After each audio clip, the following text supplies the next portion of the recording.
বাংলাদেশে education system কোনোদিনও change হবে না, মানে এইটার মতো থার্ড ক্লাস এডুকেশন সিস্টেম আর পৃথিবীর কোথাও নাই। এই যে নতুন শিক্ষামন্ত্রী আসছে, হ্যাঁ মিলন, এ আসার পর থেকে যে অ্যানাউন্সমেন্ট গুলো মেক করতেছে, আমি খালি দেখতেছি যে সে বলে এক্সাম হল, টিচার রাখবে, গার্ড বাড়াবে, কিভাবে সেনাবাহিনী আনবে, 2-3 মিনিটে বেশি ওয়াশরুমে থাকা যাবে না, নকল আনা যাবে না, নকল হবে না, বাচ্চারা করতে হবে। সে সব খালি এক্সাম বেসড করতেছে।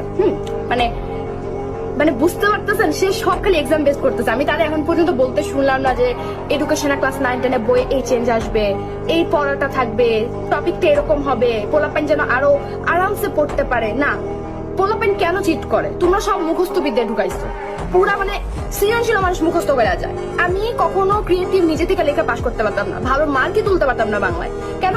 কারণ হচ্ছে আমাকে গাইড ফলো করতে হবে, ওই নিয়মে সৃজনশীল। ভাই সৃজনশীল মানে ডাকি তাহলে মানে আমি যদি আমার মন মতো করে সাজায় না লিখতে পারি, মানে ভ্যালিড পয়েন্ট গুলো যদি সাজানো